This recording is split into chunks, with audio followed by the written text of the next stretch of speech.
إذن السلام عليكم الإخوان، تحياتي للجميع، مرحبا بكل من يتابعنا داخل الوطن وخارجه. هذا المستجد.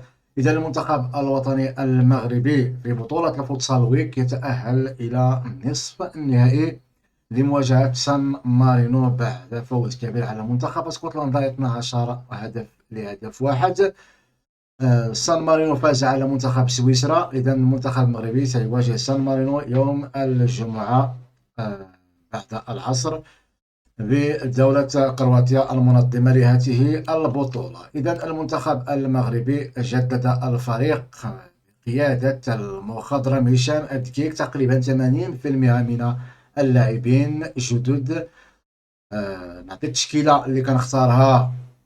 اللاعب هو المدرب هشام الدكيك. كاين هناك شريدو محمد في حراسة المرمى، بلال البقالي ومن اللاعبين القدامى، سفيان المسرار كذلك من اللاعبين القدامى، مهدي رضا من الجدد، ثم يونس ماكسي لاعبين جدد.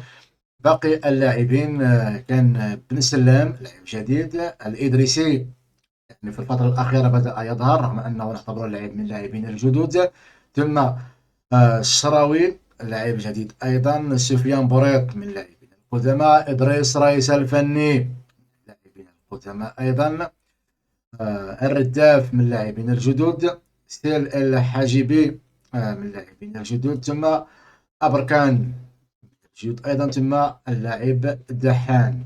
يعني المدرب هشام الدكيك بعد بطولة كأس العالم واللي خرجنا على يد المنتخب البرازيل بهدف 1-0، بعدها بدأ يجدد الفريق والبحث عن دماء جديدة عكس منتخب الكبار لوليد الركراكي. لم يقم بتجديد الفريق تقريبا ولا شيء جديد إلا بعض العناصر التي فرضت نفسها.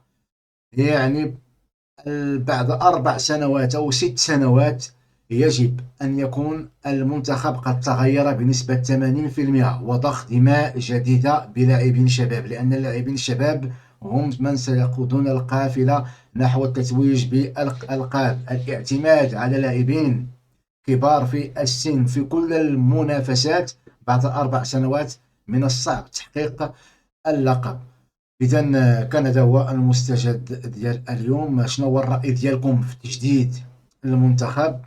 أنا أراه شيء صحي ليس فقط في المنتخب ولكن حتى في الأندية المغربية. يجب تجديد دائما المنتخبات. الاعتماد على اللاعبين ذو الخبرة مهم، لكن ليس بنسبة حتى ب50%.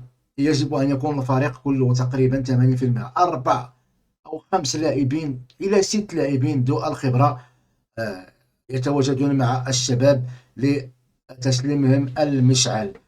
إذا تحياتي للجميع. كان هذا محمد من قناتكم أوليز نيوز. نتلاقاو في مستجد آخر. السلام عليكم ورحمة الله تعالى وبركاته.